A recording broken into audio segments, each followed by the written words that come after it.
Hi, Tim Bigham for Delta Derivatives, Option Hedges and Hedges. Taking a look at the market that after a monumental sell-off and reflex rally, kind of finding a little bit of trouble heading higher here. We see the S&Ps down about 10 points, finally running into a little bit of upside resistance here. I think that will continue to be the case. I favor selling out of the money call spreads, bear call spreads, taking advantage of the fact that the VIX is still well above 20. We've kind of seen the lows, but I think we've also seen the highs for at least the short term in this market. Looking at overall market, SPY, SPX, using NASDAQ, triple Qs, selling about one standard deviation out in March. The fact that implied vol is higher, we can get further out of the money for the same net credit. Also looking at stocks like Apple, which are around that 180, 182.50 level for March, collecting about 50 cents, about 20% return.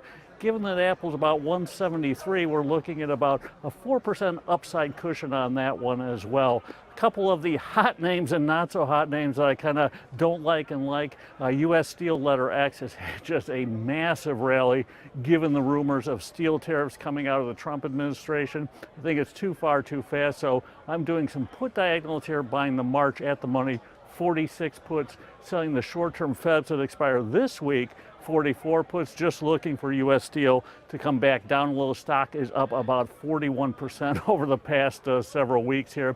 Also a name that I kind of like that got absolutely destroyed this morning, Walmart, down about 10% on not so bad news, really. I think the online part of it kind of freaked everyone out that they're going to be Amazon here, but like the fact that the yield's back up above 2%, so going out to March, selling the 90 puts, buying the 88s, collecting about 35 cents on that one. Then finally, a vol capture play on unusual option activity on RRR, Red Rock Resorts. Someone came in and bought a boatload of the March 35 calls, virtually zero open interest on this.